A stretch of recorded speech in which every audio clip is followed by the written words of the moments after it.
আহির ও মীর গভীর রাত করে বাড়ি ফেরে। মীর যেতে যেতে ভয় পাচ্ছিল শালুকের জন্য। মীরা তো গভীর রাতেও বাহিরে ছিল, জানতে পারলে ভীষণ চেঁচাবে। কিন্তু সৌভাগ্যক্রমে শালুক সজাগ ছিলেন না। সদর দরজা খুলে দিয়েছিল তখন বুলবুল। মীরকে বুলবুল হুমকিও দিয়েছিল, আপনি রাত করে বাড়ি ফিরেছেন, মালকিনকে বলে দেব।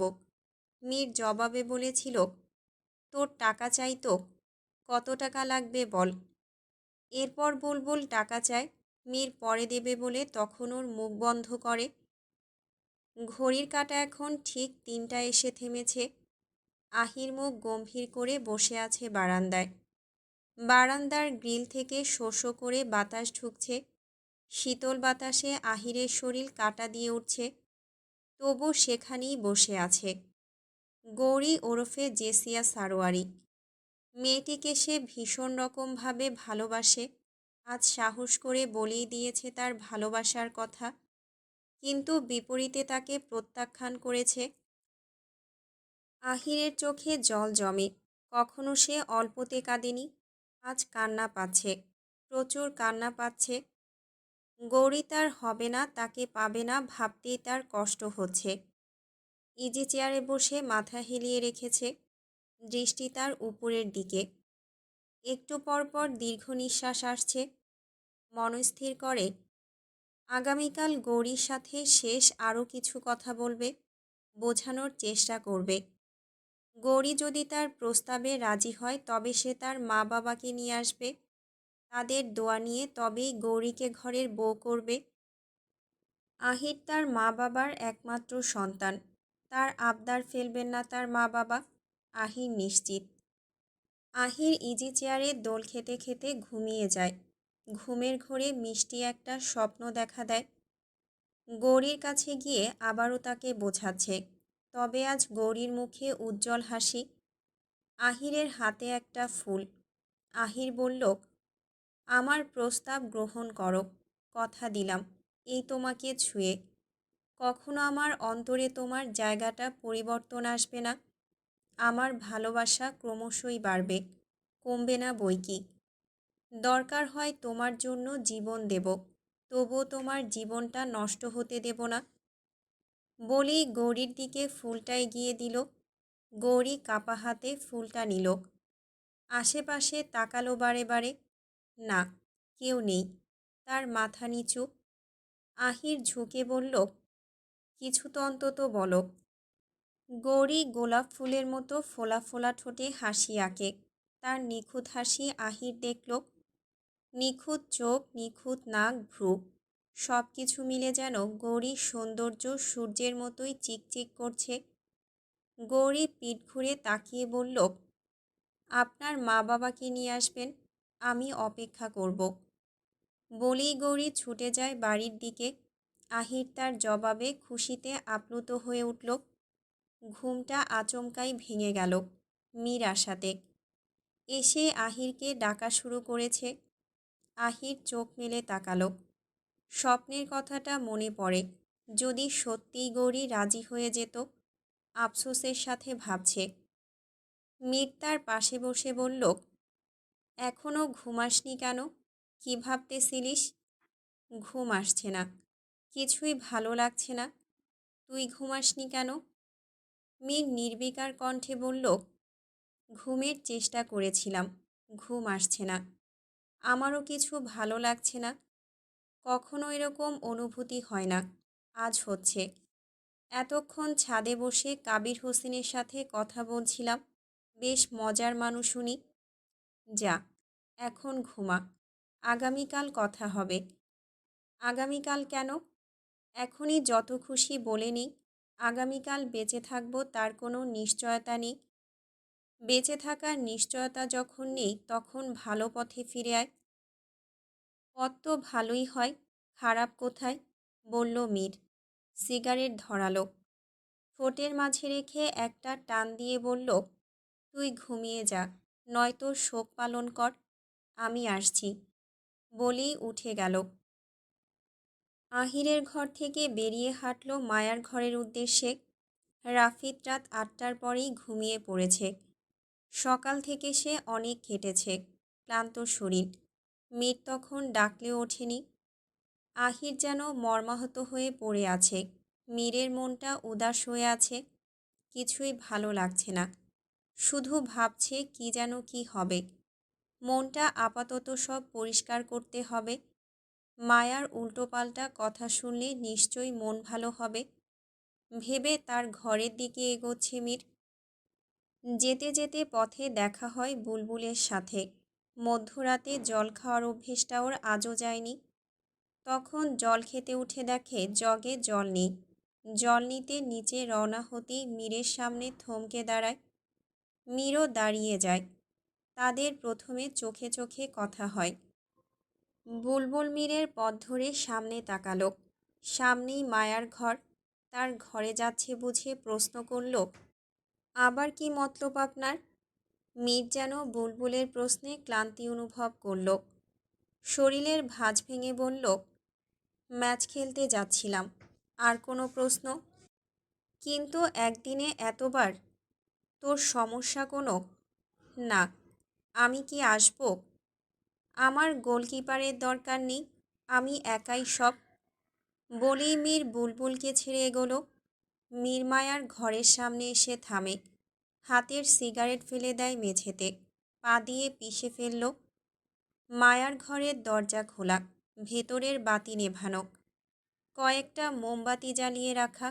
সে ধীরস্থির পায়ে ঘরের ভেতরে প্রবেশ করল। মোমবাতির আলোয় ঘরটা মৃদু আলোকিত। মীরের দুই চোখ মায়াকে খুঁজছে। বিছানায় তাকালো। কম্বল জড়ো করা। নিশ্চয়ই ঘুমাচ্ছে। মীর বিছানার সাথে ঘনিষ্ঠ হয়ে দাঁড়িয়ে পড়ল। মায়ার পাশে বসে। মায়া কম্বল মুড়ি দিয়ে ঘুমাচ্ছে। মীর তা দেখে বলল, আজ কম্বল মুড়ি দিয়ে ঘুমাচ্ছ, আগে তো কখনো ঘুমাওনি। থেমে আবার বলল, এটা আমি কি বলছি? আমি কি কখনো তোমার সাথে রাতে থেকেছি যে জানব? আজকাল না, আমি বোকা বোকা কথা বলছি। যাকগে, ছাড়ো সেসব। তুমি হঠাৎ এভাবে ঘুমাচ্ছ, খুব ঠান্ডা লাগছে নাকি লুকিয়ে লুকিয়ে কান্না করছো? নতুবা ভূতের ভয়ে কম্বল মুড়ি দিয়েছ? তুমি নিশ্চয়ই আমার কথা শুনছ, তবুও চুপ করে আছো। এই পর্যন্ত বলেই মীর থামে। কম্বলটা নড়ে উঠল। মীর বলল, তুমি নড়ছ তার মানে তোমার ঘুম নেই চোখে। ঘাপটি মেরে আছো আমার ভয়ে। ভয় নেই, উঠতে পারো, কিছুই করব না। এখন অসভ্যতার ব্যাখ্যা বোঝাতে ইচ্ছে করছে না। শরীরে শক্তি নেই। মীর দেখল মায়া উঠছে না। পুনরায় কম্বল নড়ল। মীর এবার একটু বিরক্ত হলো। মায়াকে যেভাবেই হোক উঠাতে হবে। কিভাবে উঠাবে ভেবে মীর হুট করে মায়ার শরীরের উপর উঠে দুই পা দুই দিকে নিয়ে হাঁটুতে ভর দিয়ে মায়ার উপর দূরত্ব বজায় রেখে বসে। এরপর মায়ার দিকে আরও একটু ঝুঁকে বলে, এই মেয়ে, আমি তোমার উপরে দরজা লাগিয়ে দিয়েছি। যদি তোমার উপর আক্রমণ করে বসি, ভয় পাচ্ছ না? কম্বলের নিচ থেকে কোনো সাড়া শব্দ এলো না। মীর এবার কিছুটা তীর্যক কণ্ঠে বলল, এই মেয়ে, ওঠো, নয় ঝাঁপিয়ে পড়লাম। কথাটা শেষ করতে না করতেই কম্বলটা মুখের উপর সরিয়ে ফেললেন জয়ন্তন বেগম। মীর জয়ন্তন বেগমকে দেখে হকচকিয়ে উঠল। ছিটকে দূরে সরে যায়। বেখেয়ালিভাবে মীর খাট থেকেই পড়ে যায়। থতমত খেয়ে বলল, দাদু তুমি? বলেই মীর ঢোক গিলল। জয়ন্তন বেগম শোয়া থেকে উঠে বসে। মীরের দিকে চেয়ে বলল, কখন থেকে আমি তোর উল্টাপাল্টা কথা হুনতাসি? কী সব নোংরা নোংরা কথা? দাঁড়া, তোরে দেখাইতেছি মজা।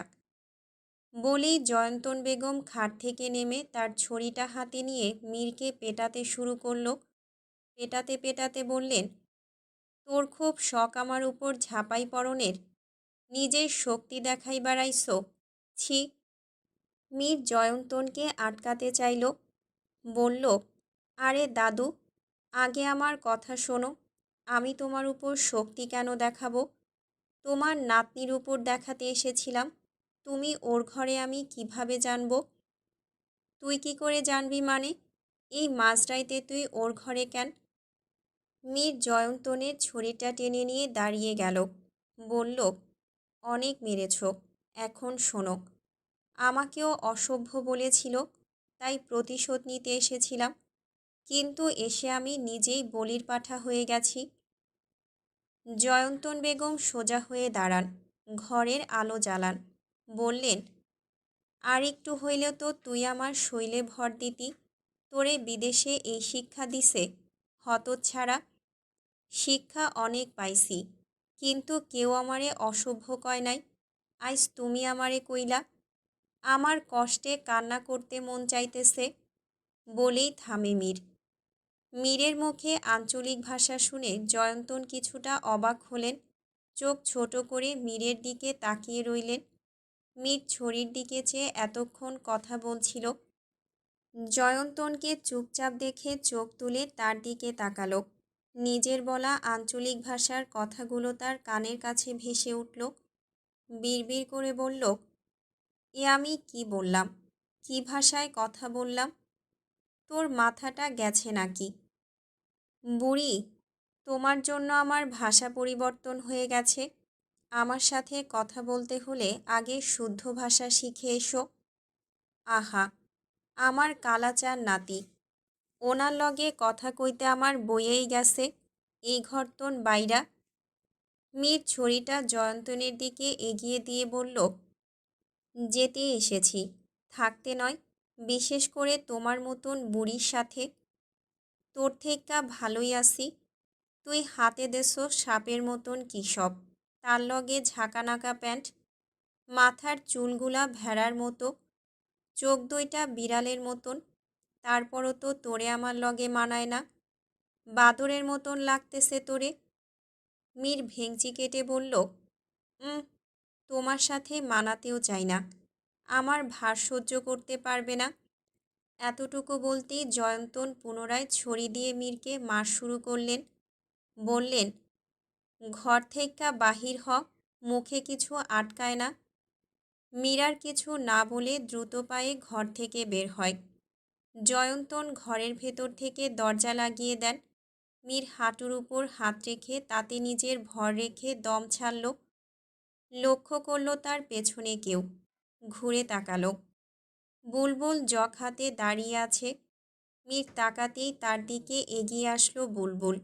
মীর নিঃশ্বাস ছেড়ে বলল, তুই আজও এখানে?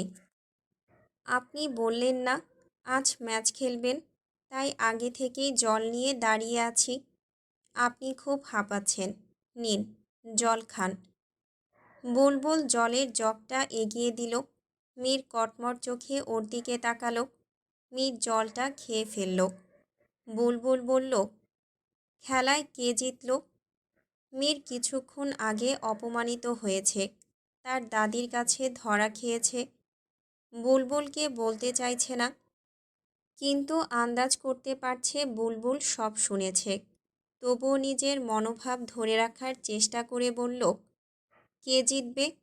ওই বুড়ি জিতেছে, এটা ব্যাপার না। বুড়ি মানে? ম্যাচ খেলা হলো না? মীর মাথা নাড়ালো, না। বুলবুল জগটা মীরের হাত থেকে নিয়ে বলল, তাহলে জল খেয়ে কি করলেন? শুধু শুধু জলটা শেষ করলেন। ধরা খেয়েছেন আপনি দাদির কাছে। মীর নিশ্চুপ ভঙ্গিতে মাথা ওড়ালো। হুম। বুলবুল সশব্দে হেসে উঠল। হাসির সময়টা দীর্ঘ হয়। মীরের শরীর জ্বলে উঠল ওর হাসি দেখে। বুলবুল হাসি থামিয়ে বেশ কৌতূহল ভঙ্গিতে বলল, আচ্ছা, এই ম্যাচ খেলাটা কি? মানে এর আগে কোনো দিন শুনিনি তো এই নাম। মীর কোনো জবাব না দিয়ে বিরক্ত হয়ে হাঁটতে শুরু করল। বুলবুল তার পিছু নিল। পেছন থেকে প্রশ্ন ছুটছে, বলুন না, ম্যাচ খেলার মানে কি? মীর থম মেরে দাঁড়িয়ে বলল, থাইল্যান্ডে এক ধরনের খেলা হয়, ওটাকেই ম্যাচ বলে। চলুন না, আমি আর আপনিও খেলি। আমি কখনো খেলিনি। বুলবুলের কথা শুনে মীর কপাল চাপড়িয়ে ছাদের দিকে চলে যায়। ছাদে এখনও বসে আছে মায়া ও তৃষ্ণা। তৃষ্ণা রাত জাগতে চায়নি। মায়ার জোড়াজুড়িতে বাধ্য হয়ে ছাদে বসে আছে। মায়ার চোখে ঘুম নেই আজ। রাত পোহালেই বিয়ের তর্জমা। রাত শেষের দিকে শেফালি এসেছে। ওকেও মায়া বেশ কিছুক্ষণ আগে ডেকে এসেছিল, চা চেয়ে এসেছিল। মাথা ব্যথা করছে সেই কখন থেকে মায়ার। তখনই শেফালিকে ডেকে চা তৈরি করতে বলেছিল আদা দিয়ে। শেফালি চা এনে দেয় মায়াকে। মায়া তাৎক্ষণিক চা খাবে না বলল। মন ওঠানামা করল। শেফালি তীব্র রেগে গেল। মাঝরাতে ওর ঘুম ভেঙেছে, তার উপর রাত করে চা করতে হয়েছে, এখন আবার খাবে না বলছে। মায়া চোখের জল বিসর্জন দিচ্ছে। মীরকে তার মনের কথা সরাসরি বলবে কিনা ভাবছে। আত্মসম্মান বোধের কথা চিন্তা করে আবার নিজেকে গুটিয়ে নিচ্ছে। ভালোবাসা যেখানে সেখানে আত্মসম্মানবোধ আগে। মায়ার সত্তা তাকেই প্রশ্ন করল, জবাব যেন মিলছে না। শেফালি মায়ার দিকে এগিয়ে এলো। চাটা খান, মাথা ব্যথা কমবে। না খাইলে আমার কষ্ট বৃথা যাইব। উফ, একা ছাড় তো আমায়, তোর চা তুই খাক। এখনও চা অনেক গরম। শেষবার জিগামো, খাইবেন না? শেষবার জিজ্ঞেস করবি সেটাও আবার বলে নিস, যা তো এখান থেকে। শেফালি বিদ্যুৎ গতিতে ছুটে চলল ছাদ থেকে নিচে। ছাদের দরজার কাছে এসেই মীরের সাথে ধাক্কা খেয়ে শেফালি পড়ে যায়। মীর ব্যস্ত পায়ে ছুটেই আসছিল। তখন জয়ন্তনের সামনে লজ্জায় পড়েছিল। মেজাজ বিগড়ে আছে। সেই ক্রোধ যেন তার হাঁটার গতির উপর ছিল। শেফালি পায়ে ব্যথায় কোকিয়ে উঠল। ওমা বলে চেঁচিয়ে ওঠে শব্দ করে। তার শব্দ শুনে মায়া ও তৃষ্ণা এগিয়ে আসে। মীর মাথায় হাত দিয়ে বলল, আজকে সকালে ঘুম থেকে উঠে কার মুখ দেখেছিলাম কে জানে। পরক্ষণেই মনে পড়ে আজ রাত তো শেষ পর্যায়ে। আগামী দিন ইতিমধ্যে হাজির। সে তো নির্ঘুম কাটিয়েছে। পুনরায় মীর মায়াকে শুনিয়ে শুনিয়ে বলল, ধাক্কা খেলাম তো খেলাম, অন্য কারোর সাথে খেলে ভালো হতো। মায়া মীরের মুখোমুখি হয়ে দাঁড়িয়ে বলল, এত রাতে এখানে কি, আর শেফালিকে ধাক্কা দিলেন কেন? আমি ওকে ধাক্কা কোথায় দিলাম, বরং ওই এসে আমার গায়ে পড়েছে।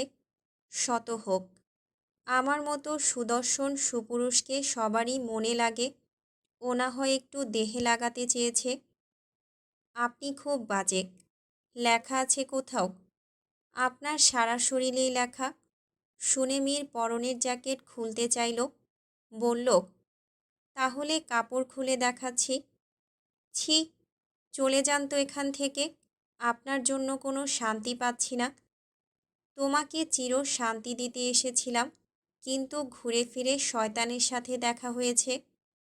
মায়া ঠোঁট চেপে হেসে বলল, দাদুর সাথে নিশ্চয়ই দেখা হয়েছে। আমার ঘরে গিয়েছিলেন।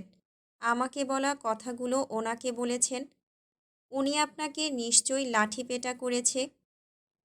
মায়া একশ্বাসে কথাগুলো বলল খুবই উৎফুল্লের সাথে।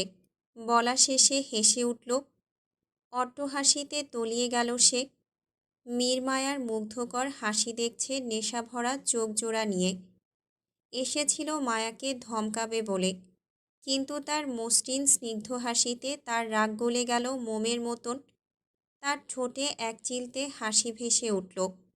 মায়া হাসিমাখা মুখটি একদিকে সরিয়ে নিল। মীর ঘাড় কাত করে সেদিক পানে চেয়ে দেখছে। মীর দুই ঠোঁট সরু করে শ্বাস ছেড়ে বলল, মায়াবতী, এভাবে হেসো না। তোমার আগুন মাখা হাসিতে যেন হৃদয় গলে যায়। মায়া হাসি থামিয়ে দিল। মীরের দিকে তাকাল। মীর তাৎক্ষণিক নিজের বক্তব্য ঘুরিয়ে ফেলতে চাইল। এটা তোমাকে বলিনি, একজন লেখিকার কথা। শেফালি ও তৃষ্ণা ছাদ থেকে চলে যায়। মায়া চিলেকোঠার পাশে এসে দাঁড়ালো, আলগোছে দেয়ালের সাথে ঠেস দিয়ে। মীর তার সামনে পায়চারি করল কিছুক্ষণ। এরপর সেও দুই হাত সম্মুখে রেখে দেয়ালের সাথে মায়ার পাশেই দাঁড়ালো। মায়া তার দিকে চেয়ে শীতল কণ্ঠে বলল, আমার হাসির প্রশংসা করেছিলেন। একদমই না। আমি মীর কোনোদিন মেয়েদের প্রশংসা করি না। তবে একজন আছে যে আমায় অনেক পছন্দ করে। কে সে? আছে। মাস্টারের বড় ছেলে। আমাকে অনেক পছন্দ করে। কিন্তু কোনোদিন আমার বাবার ভয়ে বলতে পারিনি। হয়তো আমার বিয়ে হওয়ার জন্য কষ্টও পাচ্ছে। একদিন তো আমার হাত পর্যন্ত ধরেছিল। আমার হাত নাকি খুব নরম সেটাও বলেছিল। মীর ভ্রু উঁচিয়ে কিছুক্ষণ তাকিয়েছিল। মায়া লক্ষ্য করল মীরের অভিব্যক্তি। মনে হচ্ছে সে কোনো কারণে রেগে গেছে হঠাৎ, রাগে জ্বলছে। সেই তাপ মায়া পাচ্ছে। তার কারণটা ঠিক আন্দাজ করতে পারল না মায়া। তবুও আগ বাড়িয়ে প্রশ্ন ছড়ে, আপনি রেগে আছেন মনে হচ্ছে। কোথায়? না তো। বলেই স্বাভাবিক ভঙ্গিতে হাঁটার চেষ্টা করছে। মায়া প্রসঙ্গ বদলে বলল, তখন নিশ্চয় দাদুর মার খেয়েছেন। তুমি মার খাইয়েছ। এ শোধ আমি তুলব। অপেক্ষায় রইলাম।